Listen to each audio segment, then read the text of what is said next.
স্বাগত বিরতিহীন সংবাদ দুপুরে, সাথে আছি সাফাত বিন ফরিদ এবং আমি সুমনা সিং। শুরুতেই জানাচ্ছি শিরোনামগুলো। জাতীয় সংসদে 2024-25 অর্থ বছরের বাজেট পাস, মূল্যস্ফীতি 6.5% নামানোর লক্ষ্য।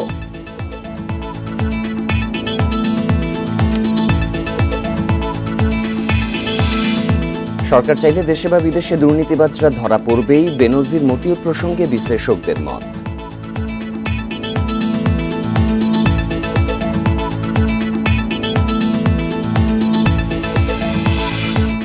সর্বজনীন পেনশন স্কিম প্রত্যাহারের দাবিতে অনির্দিষ্টকালের কর্মবিরতির ডাক, ক্লাস পরীক্ষা বন্ধের ঘোষণা।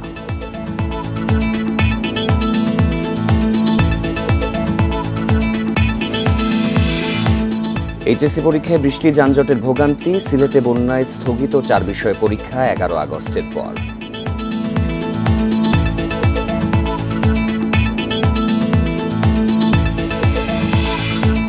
রাঙামাটি ও বান্দরবানে পাহাড় ধসের ঝুঁকিতে 1.5 লাখ বাসিন্দা, বাস্তবায়ন হয়নি পুনর্বাসনের সুপারিশ।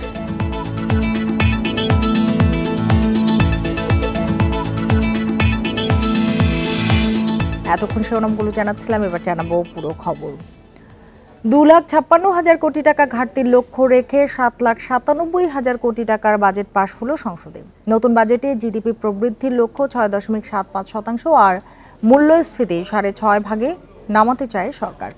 বেলা 11টায় অধিবেশন শুরুর পর নির্বাচন কমিশন, পরিকল্পনা বিভাগ, মন্ত্রিপরিষদ সহ নানা বিভাগ মন্ত্রণালয়ের জন্য 2024-25 অর্থ বছরের বরাদ্দ প্রস্তাব উপস্থাপন করা হয়।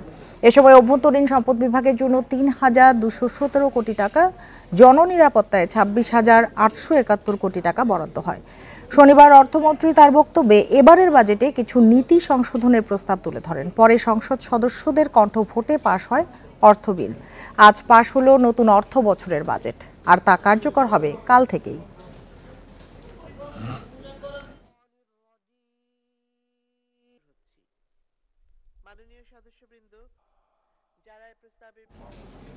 এ বিষয়ে আরো জানাতে জাতীয় সংসদ ভবন থেকে আমাদের সাথে যোগ দিয়েছেন সহকর্মী নাফিজা দৌলা। নাফিজা দৌলা, প্রস্তাবিত বাজেটে কি ধরনের পরিবর্তন এনে এবারের বাজেট পাশ হলো?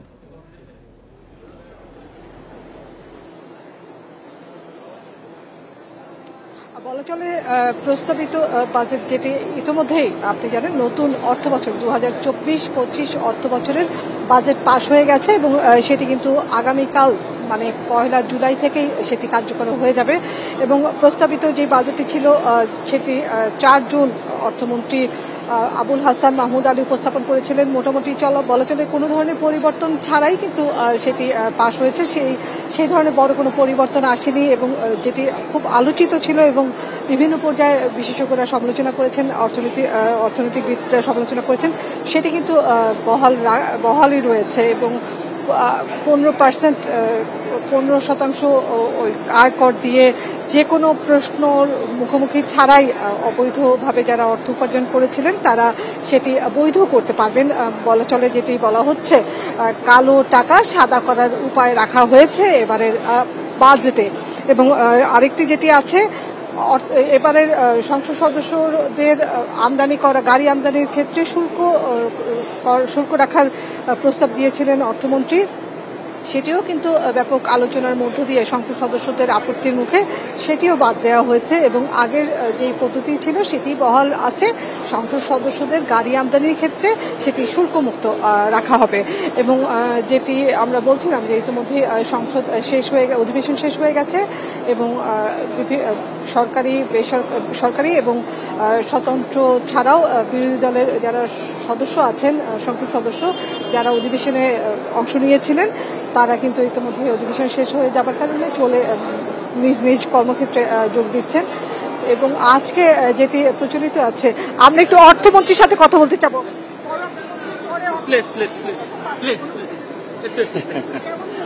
খুব ভালো।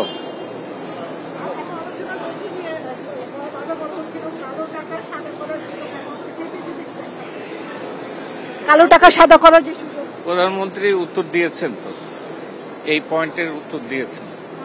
আপনার অভিমতটা একটু জানতে। আমারও একই, আমারটা আলাদা হবে কি?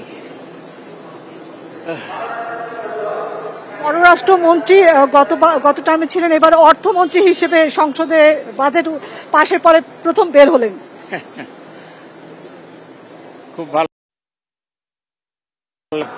আপনি এই দায়িত্বটি উপভোগ করছেন কিনা? হ্যাঁ, করছি তো অবশ্যই। এই বাজেট পাশে আপনি সন্তুষ্ট?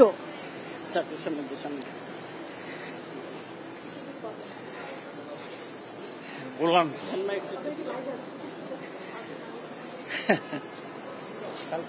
অনেক ধন্যবাদ। শুনছিলেন অর্থমন্ত্রীর তাৎক্ষণিক প্রতিক্রিয়া। তিনি কিন্তু বললেন যেটি হয় স্বাভাবিকভাবেই তার দেয়া বাজেট, প্রস্তাবিত বাজেট আজকে পাশ হলো। নিঃসন্দেহে তিনি সন্তুষ্ট।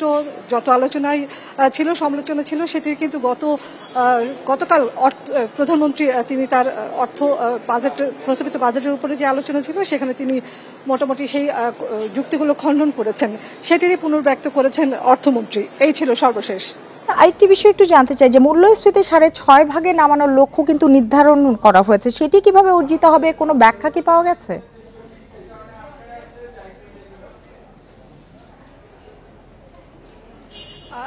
যেটি বলছিলাম যে অর্থমন্ত্রী এবং আমরা দেখেছি প্রস্তাবিত বাজেটের পাশে উপস্থাপনের পরেই কিন্তু বেশ কিছু সমালোচনা হচ্ছিল। মূল্যস্ফীতির কথা বলা হচ্ছিল, কালো টাকা সাদা করার যে সুযোগ রাখা হচ্ছিল সেটির কথা বলা হচ্ছিল। তো বলা চলে যে সরকারের যে মূল টার্গেট সরকারের পক্ষ থেকে ঘোষণা করা হয়েছে যে তারা রাজস্ব আয় বাড়াতে চায়, মূলত এবার সেটির উপরেই গুরুত্ব দেওয়া হচ্ছে। ধন্যবাদ। জাতীয় সংসদ ভবন থেকে কথা হচ্ছিল সহকর্মী নাফিসা দৌলার সাথে। আধুনিক বিশ্বে দুর্নীতি করে পালানোর সুযোগ নেই। সরকারের সদিচ্ছা থাকলে দেশে বা বিদেশে ধরা পড়বে দুর্নীতিবাজরা। সাবেক আইজিপি বেনজির ও এনবিআরের মতিউর রহমানের দুর্নীতি প্রসঙ্গে এই মন্তব্য করেন টিআইবির নির্বাহী পরিচালক ডক্টর ইফতেখারুজ্জামান। দুদকের আইনজীবী বলছেন, বন্দি বিনিময় চুক্তির মাধ্যমে পলাতকদের ফেরানো সম্ভব। অর্থ পাচার করে অস্ট্রেলিয়ায় বিলাসবহুল বাড়ি করেছিলেন স্বাস্থ্য অধিদপ্তরের হিসাবরক্ষণ কর্মকর্তা আফজাল হোসেন। দুদক অনুসন্ধান শুরু করার পর পালিয়ে যান বিদেশে। তবে দুদকের আবেদনে দেশে বিদেশে আফজালের সব সম্পদ বাজেয়াপ্ত হয়। সব সম্পদ হারিয়ে দেশে ফিরতে বাধ্য হন আফজাল। শুধু আফজাল নন, দুদকের তথ্যের ভিত্তিতে অর্থ লোপাটকারী পিকে হালদারও গ্রেপ্তার হন ভারতে। পশ্চিমবঙ্গে জেল খাটছেন তিনি। টিআইবি বলছে, সরকারের সদিচ্ছা থাকলে দুর্নীতিবাজদের যে কোনো জায়গায় ধরা সম্ভব। যিনি পালিয়ে গেলেন তিনি কিন্তু নিজেই প্রমাণ দিলেন যে আমি অপরাধ করেছি। যদি অপরাধ না করে থাকি আমি কেন পালিয়ে যাব? যারা মানে বর্ডার নিয়ন্ত্রণ কর্তৃপক্ষ, ইমিগ্রেশন অথরিটি, তাদের সহায়তায় দেশের বাইরে গেছেন বলেই অনুমিত, খুবই যৌক্তিকভাবে অনুমিত। সাবেক আইজিপি বেনজির এবং এনবিআরের মতিউর রহমানের দুর্নীতি প্রমাণ পেলে বিদেশে গিয়েও পার পাবেন না তারা, বলছেন দুদকের আইনজীবী। যেসব দেশের সঙ্গে বাংলাদেশের এক্সট্রাডিশন ট্রিটি আছে, বহিঃসমর্পণ চুক্তি, সেসব দেশে থেকে অবশ্যই ফিরিয়ে আনা যাবে, কিন্তু সেটা সময় সাপেক্ষ। দেশে বেনজিরের সব সম্পদ এরই মধ্যে জব্দ করেছে দুদক। যুক্তরাষ্ট্রে বেনজিরের সম্পদও জব্দ করেছে সে দেশের সরকার। চলছে মতিউরের সম্পদ জব্দের প্রক্রিয়া। রিশাদ হুদা, ইন্ডিপেন্ডেন্ট নিউজ, ঢাকা। কলড্রপের জন্য গ্রাহককে ক্ষতিপূরণ দিতে টেলিকম অপারেটরদের বাধ্য করা হবে বলে জানিয়েছেন ডাক, টেলিযোগাযোগ ও তথ্য প্রযুক্তি প্রতিমন্ত্রী জুনায়েদ আহমেদ পলক। সকালে রাজধানীর আগারগাঁওয়ের বিটিআরসি ভবনে এক অনুষ্ঠানে একথা জানান তিনি। এ সময় প্রতিমন্ত্রী জুলাইয়ের 1 তারিখ থেকে গ্রাহক সেবা নিশ্চিতে কঠোর অবস্থানেরও হুঁশিয়ারি দেন। বলেন, মোবাইল অপারেটরদের সেবার মান নিয়ে গ্রাহকেরা সন্তুষ্ট নন। বিটিআরসি যে পরীক্ষাগুলো করেছে সে রিপোর্ট অনুসারে সেবার মান খুব একটা সন্তোষজনক নয়। কাঙ্ক্ষিত সেবা দিতে ব্যর্থ হলে মোবাইল অপারেটরদের ক্ষতিপূরণ দিতে হবে বলেও জানান জুনায়েদ আহমেদ পলক।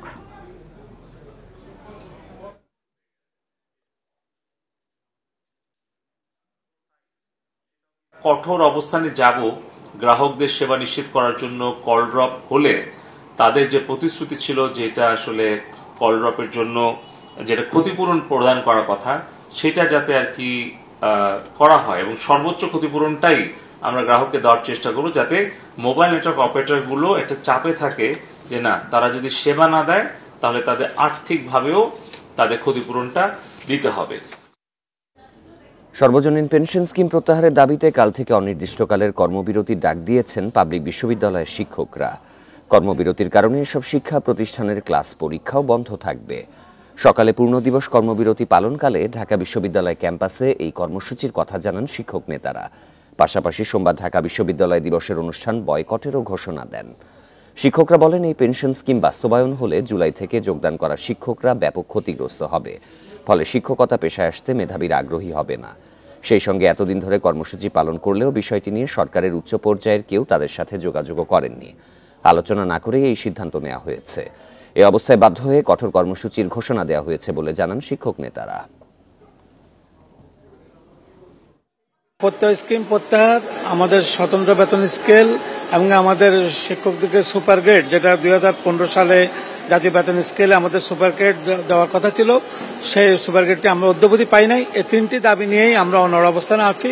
আমাদের দাবি আদায় না হওয়া পর্যন্ত আমরা আমাদের আন্দোলন চালিয়ে যাব। যেহেতু বিশ্ববিদ্যালয় শিক্ষকদের স্বার্থ রক্ষার জন্য ডাক দিয়েছি, সুতরাং এই ধরনের একটি বিশেষ অনুষ্ঠান অত্যন্ত দুঃখের সাথে আমরা অংশগ্রহণ করতে পারছি না। এইচএসসি পরীক্ষা শুরুর প্রথম দিনেই কেন্দ্রে যেতে যানজট, বৃষ্টির ভোগান্তি, বিষয়টি মাথায় রেখেই আধা ঘন্টা আগে কেন্দ্রে প্রবেশের নিয়ম শিথিল করছে শিক্ষা বোর্ড। আর বন্যার কারণে বন্ধ থাকা সিলেট বিভাগে পরীক্ষা শুরু 9 জুলাই। স্থগিত 4 বিষয়ের পরীক্ষা 11 আগস্টের পর, তবে ফল প্রকাশ হবে একসঙ্গেই। রোববার সকাল 10টায় বাংলা প্রথম পত্র পরীক্ষা দিয়ে শুরু হলো এবারের এসএসসি ও সমমানের পরীক্ষা। এতে সিলেট বিভাগ বাদে অংশ নিচ্ছে 13.5 লাখের মতো শিক্ষার্থী। রাজধানীতে কেন্দ্রে যেতে সড়কে ছিল তীব্র যানজট। সঙ্গে বৃষ্টির যোগ হওয়ায় আরও বাড়ে অভিভাবক পরীক্ষার্থী ভোগান্তি। কেন্দ্রে যেতেও দেরি হয়েছে অনেকের। অনেক ছিল জ্যাম, আসার অনেক অসুবিধা হয়েছে, বৃষ্টিতে ভিজা অবস্থা, খারাপ দিক তো দেখতেছেন। এইচএসসি পরীক্ষাটা আসলে দেওয়াটা আমাদের জন্য টাফ হয়ে যাচ্ছে। রাস্তায় ভোগান্তি প্লাস বৃষ্টি, পানি সবকিছু মিলে আসলে মানে হলে আসার সময় মতো কিংবা আমাদের জন্য খুবই টাফ হয়ে যেতেছে। আসতে কষ্ট, রাস্তায় অনেক জ্যাম, খুব দুর্ভোগ করে আসা লাগছে বৃষ্টিতে ভিজা, অবস্থা খুব কঠিন। আর রিক্সা জ্বালা ভাড়া 10 টাকার তাই 100 টাকার ভাড়া 150 টাকা যায়। সামনের দিনগুলোতেও ঢাকা সহ সারা দেশে রয়েছে বৃষ্টির পূর্বাভাস। এতে পরীক্ষা শুরুর 30 মিনিট আগে কেন্দ্রে প্রবেশের বাধ্যবাধকতা শিথিল করছে শিক্ষা বোর্ড। পরীক্ষার্থীদের যাতে কোনো রকমের ভোগান্তি না হয় সেজন্য আমাদের যে 30 মিনিটের যে বাধ্যবাধকতা ছিল কেন্দ্রে প্রবেশের, সেটাকে আমরা শিথিল করে দিয়েছি। বলছি যে যখন আসবে তখন তাকে কেন্দ্রে প্রবেশ করার অনুমতি দিতে হবে। আর বন্যার কারণে বন্ধ থাকা সিলেট বিভাগে পরীক্ষা শুরু 9 জুলাই থেকে। স্থগিত হওয়া 4 বিষয়ের পরীক্ষা 11 আগস্টের পর হলেও ফল প্রকাশ হবে আগের মতোই একযুগে। 9 জুলাই থেকে পরীক্ষা যে শুরু হওয়ার কথা ছিল, সেটি করতে যদি আগের মতো ওই ধরনের মানে পুরো এলাকা বন্যা কবলিত হয়, তাহলে সেক্ষেত্রে আমরা এগুলো পুনর্বিবেচনা করার ব্যবস্থা নিব। আমরা আমাদের সমস্ত কিছু আবহাওয়া পূর্বাভাস পর্যবেক্ষণ করে আমরা সিদ্ধান্ত নেব। এদিকে পরীক্ষা চলাকালীন সামাজিক যোগাযোগ মাধ্যমে প্রশ্ন ফাঁসের গুজব রটালে কঠোর ব্যবস্থা নেওয়া হবে বলে সতর্ক করেছে শিক্ষা বোর্ড। রেখা, ইন্ডিপেন্ডেন্ট নিউজ, ঢাকা। এদিকে ঢাকার বাইরেও বিভিন্ন জেলায় দেখা গেছে বৃষ্টিতে এইচএসসি পরীক্ষার্থীদের ভোগান্তি। সঙ্গে যানবাহন সংকট দুর্ভোগ বাড়িয়েছে কেন্দ্রমুখী পরীক্ষার্থী ও তাদের অভিভাবকদের। আগেভাগে রওনা হয়েও দুর্ভোগ এড়াতে পারেননি অনেকে। চট্টগ্রামে এইচএসসি পরীক্ষায় বসতে আগেভাগে কেন্দ্রের উদ্দেশ্যে রওনা হন অনেক পরীক্ষার্থী, অভিভাবক। তবে এরপরও পড়তে হয় ভোগান্তিতে। বিপাকে পড়েন ভারী বৃষ্টিতে। যানবাহন কম থাকায় বাড়ে দুর্ভোগ।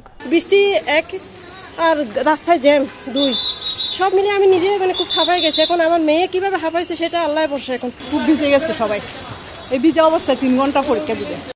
বৃষ্টি, যানজটের ভোগান্তি দেখা গেছে বগুড়ার পরীক্ষার্থীদেরও। প্রথম পরীক্ষাও আকাশ মেঘলা থাকায় রাজশাহীতে সকাল 8টার পর থেকেই কেন্দ্রের সামনে জড়ো হন শিক্ষার্থীরা। নির্বাচন ফেস করছি আমরা অনেক কিছু, এই জন্য সময়টা একটু কম পাইছি। মোটামুটি ভালো, তবে একটু টেনশনে আছি। ফর্ম পূরণের টাকা দিয়েও টাঙ্গাইলের ভুয়াপুরের শমশের ফকির ডিগ্রি কলেজের 22 শিক্ষার্থী বসতে পারেননি এইচএসসি পরীক্ষায়। এজন্য কলেজ কর্তৃপক্ষের অনিয়ম ও গাফিলতিকে দুষছেন তারা। পরীক্ষার দিন সকালে বিক্ষোভ করেন ভুক্তভোগী শিক্ষার্থীরা। পরীক্ষায় আমাদের অ্যাডমিট দিল না, আমাদের 2টা বছর নষ্ট করে দিল। স্যাররা ফোন দিয়ে জিজ্ঞাসা করে, নাজমুল তুমি পড়াশোনা করছো? আমি বলি স্যার আমি রাতে 10টা দিন পড়তাছি। স্যাররা এত জিজ্ঞাসা করতে পারে, আমরা এতগুলো ছাত্র পরীক্ষা দিতে অ্যাডমিট করতে, স্যার কেন জিজ্ঞাসা করেন আমাদের? ঠাকুরগাঁয়ে দিনভর অনিশ্চয়তার পর কলেজ কর্তৃপক্ষের উদ্যোগে রাতে প্রবেশপত্র হাতে পেয়েছেন রুহিয়া ডিগ্রি কলেজের ৩৬ পরীক্ষার্থী। এজন্য কর্তৃপক্ষকে ধন্যবাদ জানানোর পাশাপাশি দোষী ব্যক্তির শাস্তি দাবি করেন তারা। যারা এই বিভ্রান্তির সাথে জড়িত তাদেরকে দৃষ্টান্তমূলক শাস্তি বা আইনের আওতাধীনে আনার ব্যবস্থা যেন করে। এদিকে বন্যার কারণে স্থগিত আছে সিলেট বিভাগের এইচএসসি পরীক্ষা। স্থগিত ৪ বিষয়ের পরীক্ষা হবে ১১ আগস্টের পর। রেশমি নন্দী, ইন্ডিপেন্ডেন্ট নিউজ। সিলেট অঞ্চলে বন্যায় ফের আলোচনায় কিশোরগঞ্জে হাওরের উপর নির্মিত ইটনা মিঠামইন অষ্টগ্রাম সড়ক। অলওয়েদার সড়কটির কারণে পানি নামতে পারছে না মত বিশেষজ্ঞদের। পানি উন্নয়ন বোর্ডের মতে হাওরের সড়ক নিয়ে সমীক্ষা দরকার। এছাড়া হাওরগুলো কেন আগের মতো পানি রাখতে পারছে না তা নিয়েও গবেষণা দরকার। ২০২০ সালের অক্টোবরে উদ্বোধন হয় ইটনা থেকে মিঠামইন হয়ে অষ্টগ্রাম পর্যন্ত প্রথম অলওয়েদার সড়ক। হাওরের বুক চিরে নির্মিত প্রায় ৩০ কিলোমিটার সড়ক ৩টি উপজেলাকে যুক্ত করেছে। ২০২২ সালে সিলেটের ইতিহাসে ভয়াবহতম বন্যার জন্য অনেকেই সড়কটিকে দায়ী করেন। ২ বছরের মধ্যে সিলেট অঞ্চলে ফের বন্যা। অন্যবারের চেয়ে এবার উজানের পানি বেশি সময় থাকছে। পানি উন্নয়ন বোর্ড বলছে ঢলের সাথে আসা পলির কারণে হাওর ও জলাশয় ভরাট হচ্ছে। অলওয়েদার সড়কের কারণে কতটা ক্ষতি তা নির্ধারণের তাগিদ এ প্রকৌশলীর। কোনো একটা বিশেষজ্ঞ টিম যদি, যারা ওয়াটার স্পেশালিস্ট, তারা যদি এটা ভিজিট করেন এবং এটি নিয়ে স্টাডি করেন, তাহলে কিন্তু পুরো চিত্রটা বের হয়ে আসতে পারে যে আসলে বাধাগ্রস্ত হচ্ছে কিনা। বিশেষজ্ঞরা বলছেন হাওরের বুকে সড়ক নির্মাণ আত্মঘাতী। আইনের ব্যত্যয় ঘটিয়ে এই সড়ক নির্মাণের আগে হয়নি পরিবেশগত সমীক্ষাও। এই দিকের পানি উঁচু, এই দিকের পানি নিচুতে, আপনি রাস্তার উপরে দাঁড়িয়ে এটা বুঝবেন না। ওখানকার পণ্ডিত লোকরা, ওখানকার লোকরা বলছেন না কোনো প্রভাব নেই। অবশ্যই প্রভাব আছে, অবশ্যই সেটা পানি আটকাচ্ছে। কি করে বুঝবেন? দুই পারের পানি মাপেন। আমি চোখ বন্ধ করে বলতে পারি একজন প্রকৌশলী হিসাবে, দুই পারে পানির ডিফারেন্স অন্তপক্ষে 5 ফুট। তবে পানি উন্নয়ন বোর্ডের সাবেক প্রধান প্রকৌশলীর দাবি, হাওরের সড়কের কারণে বন্যার পানি নামতে সমস্যা হচ্ছে না। যেই রাস্তাগুলো অ্যাক্রস দ্য ফ্লো বা প্রবাহকে বাধাগ্রস্ত করে, পানি কিন্তু একদিকে জমে উপরে উঠবে, উপরে গিয়ে অন্যদিকে যায় আস্তে আস্তে যাবে। একটা হেড ডিফারেন্স থাকে, পানি সমতলে বেশ একটা উচ্চতা থাকে। এই রাস্তায় কখনোই সেটা দেখা যায় না। জীববৈচিত্র্য ভরপুর হাওরকে প্রকৃতির নিয়মেই থাকতে দেওয়া উচিত বলে মত বিশেষজ্ঞদের। হাকালুকি হাওর ঘেঁষা পাবিজুরি গ্রামের অন্তত ২০০ পরিবার এভাবে টানা ৯ দিন ধরে পানিবন্দী। ২০২২ সালের আগের বছরগুলোতে যেভাবে উজানের ঢল নামতো, তাতে দীর্ঘদিন এভাবে পানিবন্দী থাকতে হতো না।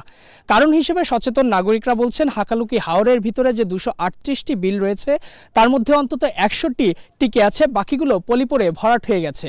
তাই সামনের বছরগুলোতে যাতে আর এভাবে বন্যায় আক্রান্ত হতে না হয়, সেজন্য বিলগুলো উদ্ধারের দাবি নাগরিকদের। Ijazur Rahman, Independent news, Moulvibazar. বৃহস্পতিবার পর্যন্ত সারা দেশে ভারী থেকে অতি ভারী বৃষ্টির পূর্বাভাস দিয়েছে আবহাওয়া অফিস। এ সময় সবচেয়ে বেশি বর্ষণের মুখে পড়তে পারে উত্তরাঞ্চল। বৃষ্টি অব্যাহত থাকবে সিলেটেও। এতে আগামী ৪৮ ঘন্টার মধ্যে নিম্নাঞ্চলে স্বল্পমেয়াদী বন্যা হতে পারে বলে সতর্ক করেছে পূর্বাভাস কেন্দ্র। মৌসুমী বায়ু সক্রিয় থাকায় কয়েকদিন ধরেই ভারী থেকে অতি ভারী বৃষ্টি হচ্ছে সারা দেশে। রোববার সকাল ৬টা পর্যন্ত তেঁতুলিয়ায় সবচেয়ে বেশি ১৮২ মিলিমিটার বৃষ্টি হয়েছে, আর রাজধানীতে তা ৩৫ মিলিমিটার। আবহাওয়া অফিস বলছে আগামী বুধ বৃহস্পতিবার পর্যন্ত এই ভারী বর্ষণ অব্যাহত থাকবে।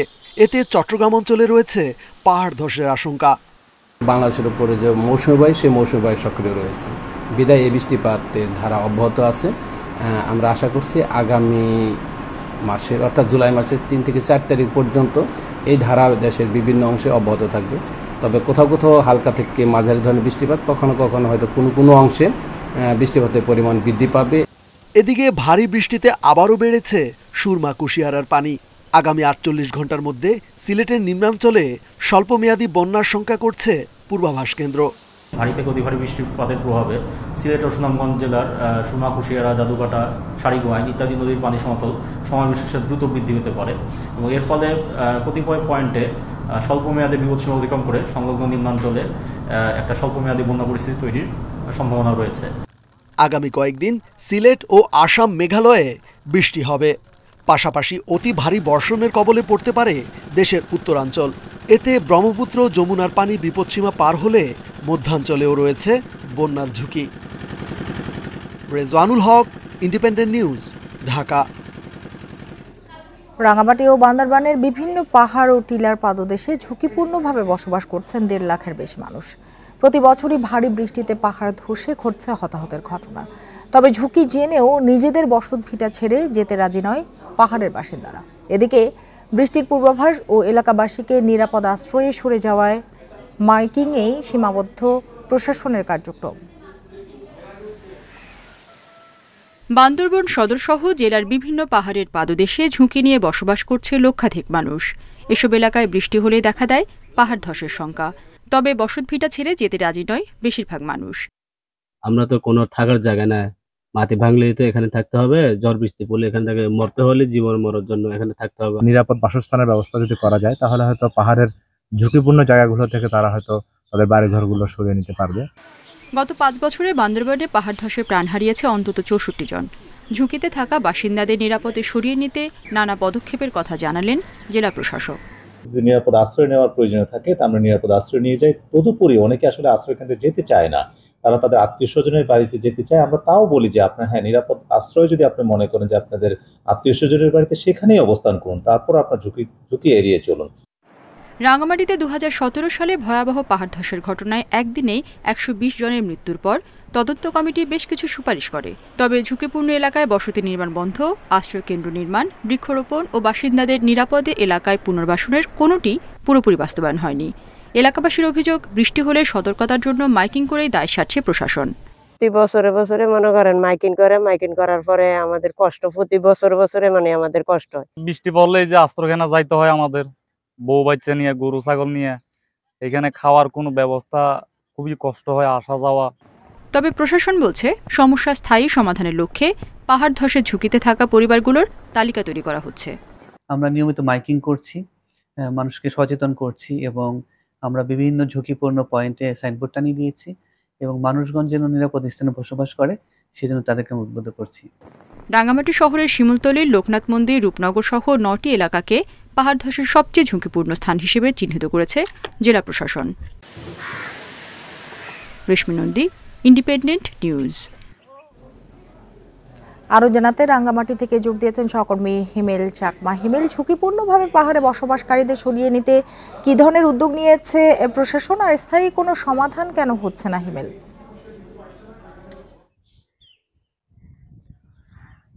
সিমি, আসলে রাঙ্গামাটির যে সমস্ত এলাকাগুলোতে পাহাড় ধস ঝুঁকিপূর্ণ এলাকা হিসেবে চিহ্নিত করা হয়েছে সেগুলো স্থায়ীভাবে সরে নেওয়ার জন্য এখনো পর্যন্ত কোনো উদ্যোগ আমরা দেখতে পাইনি। আমি যদি আপনাকে এই যে আমার পিছনে যেখানে দাঁড়িয়ে আছি, আমার পিছনে যে এই অংশটি হচ্ছে 2017 সালে যে পাহাড় ধসের 120 জন যে মারা গিয়েছিল, তার মধ্যে এই এলাকায় মারা গিয়েছিল হচ্ছে 7 জন। তো আপনার যে 2017 সালে যে পরিমাণ বসতি ছিল এই এলাকায়, তো সেটা কিন্তু এখন আমরা যদি বলে হিসাব করে দেখলে তা 2 গুণের উপরে অলরেডি হয়ে গেছে। তো প্রশাসন এই সমস্ত এলাকায় মাইকিং করে এবং যখন কোনো অবৈধ স্থাপনা করা হয় সেখানে সাইনবোর্ড টাঙিয়ে দেওয়া হয়। বাট যখন প্রশাসনের লোকেরা যখন আড়াল হবে চলে যাবে, তখন কিন্তু আবার এখানে বসতি নির্মাণ করা হয়, বিশেষ করে শুক্রবার, শনিবার, এবং দেখা যায় যে বিভিন্ন সরকারি দীর্ঘ সপ্তাহ 3 দিন বা দীর্ঘ যে সরকারের ছুটিগুলোতে মূলত বসতিগুলো নির্মাণ করা হয়, যার কারণে এই সংখ্যাটা কিন্তু বেড়েছে। তো আমরা যদি স্থায়ী সমাধানের যেহেতু বলা হয়েছিল যে এখানে যে আশ্রয় কেন্দ্র নির্মাণ, সেখানে কিন্তু এখনো করা হয়নি। এখানকার যে সরিয়ে নেওয়ার যে প্ল্যান সেটাও হয়নি, কারণ বলা হচ্ছে যে প্রশাসনের পক্ষ থেকে বলা হচ্ছে যে মূলত এখানে জায়গা সংকট, যার কারণে তারা সেটা সম্ভব হচ্ছে না। তো অন্যদিকে কিন্তু মানুষ যেহেতু এখানে বাড়তেছে, গ্রাম থেকে মানুষ এখানে চলে আসতেছে, তারা বিভিন্ন জায়গায় বসতি করতেছে। তো সবকিছু মিলে আসলে এখানে বৃষ্টি হলে পরে এখানে প্রশাসনের মাইকিং কিন্তু শুরু হয়। তো শুরু হওয়ার পরেই কিন্তু এখানে যে সমস্ত সরকারি যে অফিসগুলো রয়েছে, সে সমস্ত অফিসগুলোতে গিয়ে দেখা যায় যে তারা আশ্রয় গ্রহণ করে। কিন্তু সেই সমস্ত এলাকা আসলে খাদ্য সামগ্রী দেওয়া, সবকিছু মিলে আসলে এখানে যে একটা দুর্ভোগ, যে মানুষের মধ্যে যে একটা দুর্ভোগ হয়, বৃষ্টিপাত শুরু হলে মানুষের মধ্যে যে আতঙ্ক তৈরি হয়, সেটা কিন্তু এখনো কিন্তু রয়ে গেছে। কারণ এখানে কিন্তু এখনো স্থায়ীভাবে এগুলো সরিয়ে নেওয়া বা এদেরকে রিস্ক মুক্ত করা, সেটা কিন্তু এখনো হয়নি রাঙ্গামাটিতে। এই হচ্ছে আমার কাছে রাঙ্গামাটি যে পাহাড় ধসের যে পরিস্থিতির যে সর্বশেষ। রাঙ্গামাটি থেকে কথা হচ্ছিল সহকর্মী হিমেল চাকমার সাথে। দক্ষিণ কোরিয়ার ব্যাংকের সঙ্গে প্রায় ৮,০০০ কোটি টাকা ঋণ চুক্তিতে কালুরঘাটে নতুন সেতু নিয়ে আশার আলো দেখছেন চট্টগ্রামবাসী। আগামী মাসে প্রকল্পটি একনেকে ওঠার কথা রয়েছে। সংশ্লিষ্টরা আশা করছেন দ্রুতই কাজ শুরু হবে নতুন সেতুর। দীর্ঘ সময়ের জন্য ব্যবহার উপযোগী করে সেতুটি নির্মাণের পরামর্শ দিয়েছেন বিশেষজ্ঞরা। চট্টগ্রাম নগরের সঙ্গে বোয়ালখালী ও পটিয়ার ৫ লাখের বেশি মানুষের যাতায়াত শতবর্ষী কালুরঘাট সেতু দিয়ে। সরু সেতুতে একমুখী চলাচলের কারণে অনেক সময় দুই পাশে আটকা পড়ে যানবাহন। ২০০১ সালে ঝুঁকিপূর্ণ ঘোষণা হয় সেতুটি। কক্সবাজারের ট্রেন চলাচলের জন্য গেল বছর রেলওয়ে এখানে ব্যাপক সংস্কার চালায়। দীর্ঘদিন ধরেই কালুরঘাটে নতুন সেতুর দাবি নাগরিকদের। এজন্য রেলওয়ে ২০১৫ সালে নকশা তৈরি করলেও তা বাদ যায় একনেকে। পরে নকশায় পরিবর্তন আনা হয়, তবে অর্থায়ন জটিলতায় পড়ে এই কাজ। সেতু নির্মাণে দক্ষিণ কোরিয়ার ব্যাংকের সঙ্গে ঋণ চুক্তি হওয়ায় আশার আলো দেখছেন চট্টগ্রামের মানুষ। সারা বোয়ালখালীবাসীর এবং এদিকে যারা আছে বোয়ালখালী শেষ হইতে প্রথম থেকে শেষ পর্যন্ত সবার দাবি একটা ব্রিজ হোক। দক্ষিণ চট্টগ্রাম যারা পটিয়া অন্যান্য জায়গা থেকে যাচ্ছে, এই মানুষগুলোর জন্য এটা অনেক বড় পাওয়া। আগামী মাসে প্রকল্পটি একনেকে ওঠার কথা রয়েছে। এতে দ্রুত কাজ শুরু হবে বলে আশা সংশ্লিষ্টদের।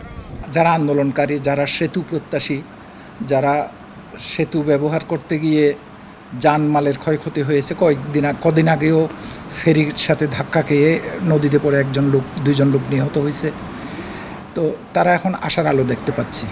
লম্বা সময় ব্যবহারের উপযোগী করে এই স্থাপনা নির্মাণের তাগিদ দিয়েছেন যোগাযোগ বিশেষজ্ঞরা। আগের যে সমস্ত রেলের অ্যাসেট আমাদের আছে সেগুলো হলো ব্রিটিশ আমলের যেই প্রয়োজনটা ছিল সেইটাকে মূল রেখে, ইন দ্য মিন টাইম এই সময়ের মধ্যে আমাদের চাহিদা কিন্তু অনেক বদলেছে এবং আমাদের দৃষ্টিভঙ্গি বেড়েছে এবং আমাদেরকে আরও অনেক দূরে তাকাতে হবে। প্রাথমিক প্রস্তাবনায় কালুরঘাটে নতুন সেতু নির্মাণে খরচ ধরা হয়েছে 11,500 কোটি টাকা। অনুপম শীল, ইন্ডিপেন্ডেন্ট নিউজ, চট্টগ্রাম। রাজধানীর বনরূপা এলাকায় নববধূকে দলবদ্ধ ধর্ষণের ঘটনায় গ্রেপ্তার করা হয়েছে মূল অভিযুক্ত সহ ৭ জনকে। পুলিশ বলছে প্রেমের সম্পর্ক ভেঙে অন্য জায়গায় বিয়ে করাই ছিল এর প্রধান কারণ। এ ঘটনায় খিলক্ষেত থানায় নারী ও শিশু নির্যাতন দমন আইনে ৬ জনকে আসামি করে মামলা হয়েছে। শুক্রবার সন্ধ্যায় স্বামীর সঙ্গে খিলক্ষেতের বনরূপা এলাকায় ঘুরতে যান ভুক্তভোগী ওই নারী। তাদের অভিযোগ, এ সময় আবুল কাশেম নামের এক ব্যক্তির নেতৃত্বে ৭ জনের একটি দল তাদের অপহরণ করে। তারপর ঘটে গণধর্ষণের ঘটনা।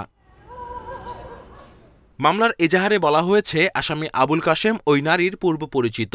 তাকে বিয়ে না করাতেই তাদের ঝোপে আটকে রেখে মুক্তিপণ দাবি করা হয় ৩ লাখ টাকা, আর তা আনার জন্য ছেড়ে দেয়া হয় স্বামীকে। সে সময় গণধর্ষণের শিকার হন ওই নারী। মুক্তিপণ দাবি করে যে এই টাকা না দিলে তাদেরকে মেরে ফেলবে বা তাদেরকে নির্যাতন করবে। এক পর্যায়ে তারা কান্নাকাটা করে এবং অনেক চিৎকার আর্তনাদ করার পরে ফাঁকা জায়গা বলে আশেপাশের লোকজন ওই রাতেও টের পায়নি, তো চিৎকার আর্তনাদ করার পরে তারা বলে যে অন্তত আমাদের একজনকে ছেড়ে দেন, তাহলে আমরা যে আপনাদের দাবিকৃত টাকাটা আনতে পারবো। পুলিশ 999-এ ফোন পেয়ে বনরূপা এলাকায় গেলেও সে রাতে আর ধরা যায়নি অভিযুক্তদের। ভোরে উদ্ধার করা হয় ওই নারীকে। পরে শনিবার দুপুর পর্যন্ত চালানো অভিযানে গ্রেফতার করা হয় প্রধান আসামি কাশেম সহ ৭ জনকেই। প্রাথমিকভাবে বিভিন্ন খোঁজখবর নিয়ে জানতে পেরেছি সে ছিনতাইয়ের সাথে জড়িত থাকতে পারে, এরকম আমাদের সন্দেহ হচ্ছে তার কথাবার্তা, এবং সে নেশাগ্রস্ত। আমরা প্রাথমিকভাবে তাকে যখন অ্যারেস্ট করি তার দেখা যায় যে ভমিটিং করেছে বা তার আচরণ অ্যাপিয়ারেন্সে নেশাগ্রস্ত বিষয়টা ফুটে উঠেছে। ভুক্তভোগী ওই নারীকে এখন রাখা হয়েছে ঢাকা মেডিকেল কলেজ হাসপাতালের ওয়ান স্টপ ক্রাইসিস সেন্টারে। Kamrul Hasnat, independent News, Dhaka. পোশাক কারখানায় কাজ আর চিনে নেয়ার প্রলোভনে চাকমা তরুণীদের অনৈতিক কাজে বাধ্য করছে একটি চক্র। তাদের সাথে জড়িত কিছু চীনা ব্যবসায়ী। রাজধানীর অভিজাত এলাকায় বাসা ভাড়া নিয়ে তারা এই কাজ করছে জানিয়েছে পুলিশ। বেশি ভাড়ার লোভে বাড়ির মালিকরা অবৈধ কাজে সহযোগিতা করছেন। বাধ্যতামূলক হলেও ভাড়াটিয়ার তথ্য জমা দেন না থানায়। ২০২৩ সালের ২৭ আগস্ট উত্তরার ব্যাবিলন প্রপার্টিজের বাসার ৬ তলায় ধর্ষণের শিকার হন রাঙামাটির কাউখালীর চাকমা সম্প্রদায়ের এক তরুণী। বাঘাইছড়ির হীরা চাকমার সহযোগিতায় তাকে ধর্ষণ করেন চীনের ঝিলিং প্রদেশের ঝি চ্যাং। ডিএনএ পরীক্ষার পর ২ জনের বিরুদ্ধে চার্জশিট দেয় পুলিশ। তবে এরই মাঝে চীনে পালিয়ে যায় ঝিচেং। আগে ওই টাইমে আসতো, ওইটার রিপোর্ট ওইটার হওয়ার পরে ওই বসে পুলিশই করছে, ভেরিফিকেশন করার পরে চলে গেছে, এরপর আর কেউ। গত ২৬ জুন উত্তরায় উদ্ধার হন রাঙামাটির বাঘাইছড়ির আরেক তরুণী। বিয়ে করে চীনে নেওয়ার কথা বলে তাকে আটকে রাখা হয়। এই ঘটনায় অভিযুক্ত পেনাংও একজন পোশাক ব্যবসায়ী। চাকমা তরুণীদের পশ্চিমা সাজে সাজিয়ে চীনা কারখানার সহকর্মী পরিচয়ে বিভিন্ন ফ্ল্যাটে দিয়ে আসে চক্রটি। মেয়েটা দিয়ে গেছে, ওরাই নিয়ে আসছে, মানে ওই যে সুন্দর যে ছেলেটা থাকে না, ওনার সাথে উনি নিয়ে আসছে। তো এরকম আসে মাঝে মাঝে, দুই একজন আসে স্টাফ মনে করে, ওদের অফিসের স্টাফ দেখতে সেম চাই না, জাস্ট ওইরকম মনে করে আসতো। জাস্ট আমরা জিজ্ঞেস করলো যে আমরা অফিসের স্টাফ, তার কিছু বলার থাকে না। কিন্তু দুইজনই থাকার জন্য নিচ্ছিল ভাড়া, মানে এরা দুইজনই ব্যাচেলার। তো এখন ওই ফ্ল্যাট মালিকের সঙ্গে কিভাবে মানে হয়েছে এগ্রিমেন্ট আমি দেখি নাই, এখন উনি বলতে পারবো, উনি আসলে জিজ্ঞেস করবেন। আমি পুলিশ বলছে পালিয়ে গেলেও মামলার সাজা হলে বিদেশিদেরও ফেরত আনা সম্ভব। উত্তরা, বসুন্ধরা ও গুলশানে নজরদারি চালাচ্ছে ডিএমপি। এটা আমাদের স্পেশাল ব্রাঞ্চ থেকে করে থাকে যে তাদের এদেশে থাকাটার জাস্টিফিকেশন, তারপর ভিসার তাদের ভ্যালিডিটি আছে কিনা এখানে থাকার মতো, আর কোনো কারণে আর আইনের ক্ষেত্রে তার কোনো ডিফারেন্স হওয়ার কোনো কারণ নেই। সেই অনুযায়ী তাদের ব্যবস্থা নেওয়া হবে, আর তাদের ব্যাপারে তো নিশ্চয়ই আমাদের রিপোর্ট নেওয়া হয়। রাজধানীতে চীনা মালিকানাধীন অন্তত ৩টি হোটেলে এমন কাজ হচ্ছে বলে জানিয়েছে পুলিশ। Arafatur Rahman, Independent News, Dhaka. চাঁদাবাজদের দৌরাত্ম্য বেড়েছে রংপুর নগরীতে। জমি কিনলে বা বাড়ি নির্মাণ শুরু করলেই নানা কায়দায় দাবি করা হয় চাঁদা।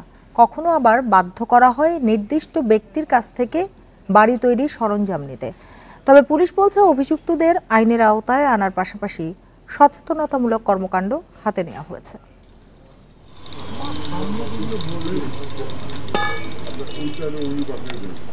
রংপুর নগরীর তাজহাট এলাকায় সম্প্রতি বাড়ি নির্মাণ কাজে হাত দেন বেগম রোকেয়া বিশ্ববিদ্যালয়ের সহকারী রেজিস্ট্রার হাফিজ আল আসাদ রুবেল। তবে ভয় ভীতি দেখিয়ে কাজ বন্ধ করে দেয় চাঁদাবাজরা। পরে পুলিশের দ্বারস্থ হলে গ্রেপ্তার হন 7 জন। ওরা বিভিন্নভাবে প্রেশার দিয়ে চাঁদা চাইছে এবং আধা ঘন্টার একটা আলটিমেটাম দিয়ে দিছে, এবং ওই টাইমে পুরো 1 ঘন্টা আমার কাজ বন্ধ ছিল। আধা ঘন্টা পর এসে তারা আবার জিজ্ঞেস করছে, তাদেরকে বিভিন্নভাবে প্রেশারাইজ করছে। নগরবাসী বলছে চাঁদাবাজদের এমন দৌরাত্ম্য বেড়েই চলেছে। কেউ জমি কিনলে বা বাড়ি নির্মাণ শুরু হলে নানা কায়দায় দাবি করে চাঁদা। কখনো আবার বাধ্য করা হয় নির্দিষ্ট ব্যক্তির কাছ থেকে রড, সিমেন্ট সহ ভবন নির্মাণের সামগ্রী কিনতে। নানা প্রকার চাঁদাবাজি থেকে শুরু করে তাদের কাছ থেকে ইট, পাথর, বালু এরকম নেয়ার জন্য তারা তাগিদ সৃষ্টি করে। আশেপাশের লোকজন প্রচুর পরিমাণে ডিস্টার্ব করতো আমাদের, বিশেষ করে হচ্ছে ম্যাটেরিয়ালস যে আমরা এখানে ইউজ করি, রড, সিমেন্ট, বালি, এইগুলা ওনারা বলতো যে না, এটা আমাদের কাছে নিতেই হবে। চাঁদাবাজদের উৎপাত ঠেকাতে নগরের বিভিন্ন স্থানে পুলিশের ফোন নম্বর দিয়ে টাঙানো হয়েছে ব্যানার ফেস্টুন। কেউ চাঁদা দাবি করলে নির্ধারিত নম্বরে ফোন দিয়ে অভিযোগ জানানোর আহ্বান প্রশাসনের। আমরা প্রত্যেকটা বাড়ির মালিককে অনুরোধ করব তার বাড়িতে যেন, নির্মাণাধীন বাড়িতে যেন সিসিটিভির ব্যবস্থা রাখে, এবং দ্বিতীয়ত হচ্ছে একটা সাইনবোর্ড টাঙাবে যেখানে এই চাঁদাবাজি এবং এই ধরনের কথাগুলো রংপুর মেট্রোপলিটন পুলিশের পক্ষ থেকে সচেতনতামূলক একটা ব্যানার থাকবে। কর্পোরেশনের পক্ষ থেকেও চাঁদাবাজদের বিরুদ্ধে শক্ত অবস্থান রয়েছে বলে জানান সিটি মেয়র। যারা আমার অধীনে চাকরিরত অবস্থা আছে তাদের বিরুদ্ধে বিন্দুতম কোনো অভিযোগ বরদাস্ত করা হবে না। এই ধরনের কোনো অপরাধের সঙ্গে সংযুক্ত থাকলে সে সিটি কর্পোরেশন চাকরি করতে পারবে না, টার্মিনেট হবে, সে একজন সন্ত্রাসী হিসাবে ট্রিট হবে। চাঁদাবাজির ঘটনায় নগরের বিভিন্ন থানায় গত 5 মাসে 10টি মামলা হয়েছে। এসব মামলায় গ্রেপ্তার হয়েছে অন্তত 24 জন। Independent news. লক্ষ্মীপুরের ছাত্রলীগ নেতা এম সজীব হত্যা মামলার 2 মাস পার হলেও বেশিরভাগ আসামি গ্রেপ্তার হয়নি। মামলা তুলে নেয়ার হুমকি দেওয়া হচ্ছে বাদী ও স্বজনদের। পুলিশ বলছে পরিকল্পিত এই হত্যাকাণ্ড তদন্তে বাড়তি গুরুত্ব দেওয়া হচ্ছে। গত 13 এপ্রিল লক্ষ্মীপুর সদরের যদিরপুকুর পাড় এলাকায় দুর্বৃত্তদের হামলার শিকার হন থানা ছাত্রলীগ নেতা এম সজীব। চিকিৎসাধীন অবস্থায় 17 এপ্রিল সজীব মারা যান। এই ঘটনায় মামলার পর 6 জনকে গ্রেপ্তার করে পুলিশ। ঘটনার 2 মাস পার হলেও 16 আসামি এখনো ধরাছোঁয়ার বাইরে রয়েছে। এতে ক্ষোভ জানান স্বজনরা। তারা অভিযোগ করেন মামলা তুলে নিতে হত্যার ভয় দেখানো হচ্ছে। কালকাটা রিপন, পাহাড়ের দুলাল সহ বিএমপি এবং বাবলু শাহ জড়িত থেকে, তাজু ভূঁইয়া শাহ জড়িত থেকে তাকে হত্যা করা হয়েছে। এখনও পর্যন্ত যে প্রধান আসামি সহ ওই আসামিদের গ্রেপ্তার করা হয় নাই, তার জন্য আমরা অত্যন্ত তীব্র নিন্দা জানাই। নিরাপত্তাহীনতার কথা উল্লেখ করে আওয়ামী লীগ নেতারা বাকি আসামিদের গ্রেপ্তারে দ্রুত ব্যবস্থা নেওয়ার দাবি জানিয়েছেন। যে তার কথা না শুনবো তাকে মারধর করব, না শুন অথবা তার বিরুদ্ধে মামলা দিব, এইভাবে মানুষের দমায় রাখে এবং একক আধিপত্য বিস্তার করে। চন্দ্রগঞ্জের সমস্ত সন্ত্রাসী কর্মকাণ্ড, চাঁদাবাজি, এইটার বিরুদ্ধে মাননীয় প্রধানমন্ত্রীর নির্দেশে তদন্ত করে সন্ত্রাসীকে আইনের আওতায় আনা হোক। পুলিশ বলছে পরিকল্পিত হত্যাকাণ্ডের বিষয়টি মাথায় নিয়ে তদন্ত চলছে। হুমকির বিষয়টিও খতিয়ে দেখা হচ্ছে। হত্যাকাণ্ডের যে কী কারণে হত্যাকাণ্ড হয়েছিল এবং কারা এটার সাথে জড়িত তার খুবই দ্বার প্রান্তে চলে আসছি। অচিরে আমরা ইনশাল্লাহ এটা টোটালি মূল রহস্য উদ্ঘাটন করে আমরা আসামিদেরকে বিজ্ঞ আদালতে আইনের মুখোমুখি করতে পারব। বাকি আসামিদের ধরতে অভিযান চলছে বলে জানিয়েছে পুলিশ। Independent news. ঝিনাইদহের শৈলকুপায় নির্বাচন পরবর্তী সহিংসতা প্রতিপক্ষের বাড়িঘরে হামলা ভাঙচুর ও লুটপাটের অভিযোগ উঠেছে। শনিবার রাতে উপজেলার শেখরা গ্রামে এ ঘটনা ঘটে।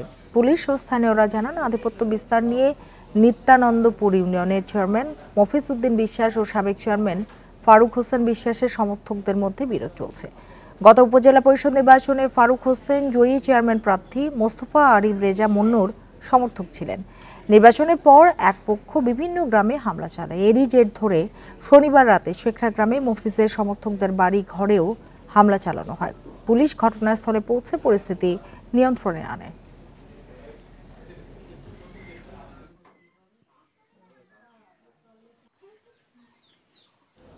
বরগুনা রামতলিতে মরদেহবাহী অ্যাম্বুলেন্স ও মোটরসাইকেলের সংঘর্ষে 2 জন নিহত হয়েছেন। আহত হয়েছেন আরও 4 জন। ভোর 5টার দিকে ঢাকা কুয়াকাটা মহাসড়কের ডাক্তারবাড়ি এলাকায় এই ঘটনা ঘটে। ফায়ার সার্ভিস জানায়, একটি অ্যাম্বুলেন্স বরিশাল থেকে কলাপাড়া যাচ্ছিল। এ সময় বিপরীত দিক থেকে আসা মোটরসাইকেলের সঙ্গে সংঘর্ষ হয়। এ সময় অ্যাম্বুলেন্সটি নিয়ন্ত্রণ হারিয়ে পাশের ডোবায় পড়ে যায়। ঘটনাস্থলে অ্যাম্বুলেন্সে থাকা যাত্রী পুষ্প বেগম ও মোটরসাইকেল চালক রুবেল মারা যান। নিহত রুবেলের বাড়ি আমতলী উপজেলার 18 গাছিয়া ইউনিয়নের চাউলা গ্রামে। পুষ্প বেগমের বাড়ি কলাপাড়া উপজেলার ধানখালী ইউনিয়নের গন্ডামারি গ্রামে। ডাক্তারবাড়ি ওইখানে আসলে তার একটা মোটরসাইকেলের সাথে দুর্ঘটনা প্রবণিত হয়ে এই অ্যাম্বুলেন্সটা খাদে পড়ে যায়। খাদে পড়ে গেলে ওইখান থেকে ওই অ্যাম্বুলেন্স থেকে আমার বোনকে মৃত বের করা হয়। নিয়ে আসার পথে অ্যাম্বুলেন্সে আসার পথে ডাক্তারবাড়ির স্ট্যান্ডে অ্যাক্সিডেন্ট হয়েছে, মোটরসাইকেল সংঘর্ষ, মোটরসাইকেলের ড্রাইভার জায়গায়। পটুয়াখালীর দুমকিতে আঙ্গারিয়া চেয়ারম্যানের বাড়ি থেকে সরকারি সহায়তায় 17.5 টন চাল উদ্ধার করা হয়েছে। শনিবার গভীর রাতে দুমকি থানা পুলিশকে সঙ্গে নিয়ে অভিযান চালায় উপজেলা প্রশাসন। উপজেলা নির্বাহী অফিসার মোহাম্মদ শাহিন মাহমুদ জানান, ইউপি চেয়ারম্যানের বাড়ি থেকে 50 কেজি ওজনে 350 বস্তা চাল উদ্ধার করে প্রশাসন। পরে চাল সহ বাড়িটি সিলগালা করা হয়। তিনি বলেন, সরকারি চাল নিয়ম অনুযায়ী খাদ্য গুদামে থাকার কথা। সাময়িক সংরক্ষণের জন্য সংশ্লিষ্ট ইউনিয়ন পরিষদ গোডাউনে রাখা যায়, কিন্তু কোনো অবস্থায় কারো বাড়িতে রাখার সুযোগ নেই। তবে জেলেদের মধ্যে বিতরণের সুবিধার জন্য নিজের কাছে চাল এনে রেখেছিলেন চেয়ারম্যান, দাবি মৎস্য কর্মকর্তার। দুমকির উপজেলার আঙ্গারিয়া ইউনিয়নে এবার জেলেদের সহায়তার জন্য প্রায় 47 টন চাল বরাদ্দ দেওয়া হয়।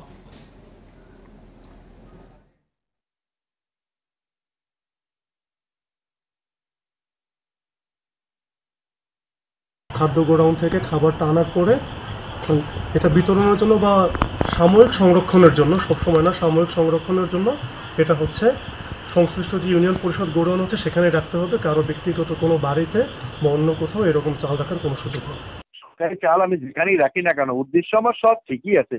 আমি একটু উপজেলা প্রশাসন, ওসি সাহেবকে, মৎস্য অফিসকে একটু জানাইয়ে নিতাম যে আমি আমার জেলেদের সেবা করার জন্য একটু এই জায়গায় নিয়ে রাখছি, এত তারিখে বিতরণ করব, আপনাদের উপস্থিতি এসে দেখবেন যে আমার চালে কোনো এই একটা জিনিসে উনি ভুল করছে। সেটা হয়তো বা ওনার অসাবধানতা ভুল, কিন্তু উদ্দেশ্য আমার কাছে মনে হচ্ছে যে অসৎ ছিল না। এই ছিল এখনকার সংবাদ। আরো বিস্তারিত জানতে চোখ রাখুন ফেসবুক, ইউটিউব এবং এক্সে। ধন্যবাদ সবাইকে।